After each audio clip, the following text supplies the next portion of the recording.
My name is Jeff Stevenson. I'm here at Kansas State University, and our topic today is the timing of insemination. Once detected in estrus, when should insemination occur? That's always been a difficult question to answer. The timeline for estrus and ovulation is very critical. If you notice in the slide, I'm showing you when a cow stands in estrus, which we would call the onset of estrus, that is triggered by increasing titers, blood titers of estrogen, and that triggers the estrus behavior to occur. Once estrus begins, estrogen also triggers another hormone, LH, luteinizing hormone, or what we call the ovulatory hormone. This hormone will trigger events that will lead to ovulation in approximately 28 hours. So if we inseminate cows near the end of estrus, as shown in the slide, we allow ample time for sperm to be transported. When semen is placed in the body of the uterus, sperm transport will take about 6 hours from the time we place semen in the body of the uterus until it arrives at the uterotubal junction, where sperm will form a reservoir and then be released upward into the oviduct when ovulation occurs. Generally, sperm have quite a long viability compared with the egg.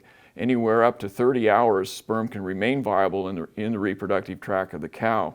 In contrast, the egg viability is marginal, about 8 to 12 hours, and so it can limit fertilization and pregnancy if in fact sperm are not there at the right time.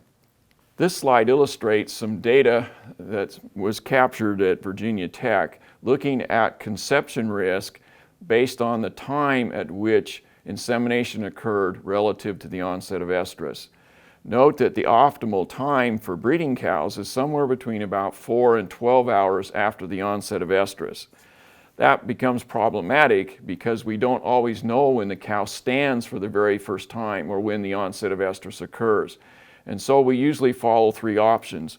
One option is to use what we call the AM/PM rule. This has been a standard rule of breeding that we've used for nearly 60 years.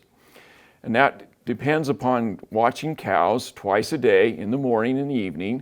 And for cows that are detected in estrus for the first time in the morning, we breed them in the afternoon or the early evening. Or if we see them in the early afternoon or evening for the first time, we inseminate them the following morning. Another option that's used on larger dairies where cows are generally locked up at the feed line as they return from the milking parlor for the first milking of the day.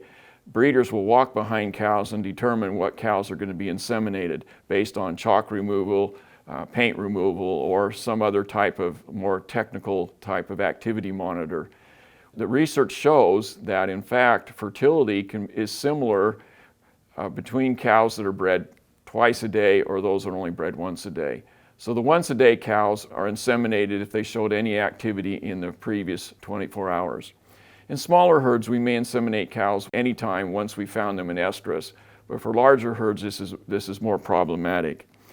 The important part of timing inseminating all depends on the accuracy and the efficiency of detecting cows in estrus, and that leads then to the best timing based on the information we learn from heat detection.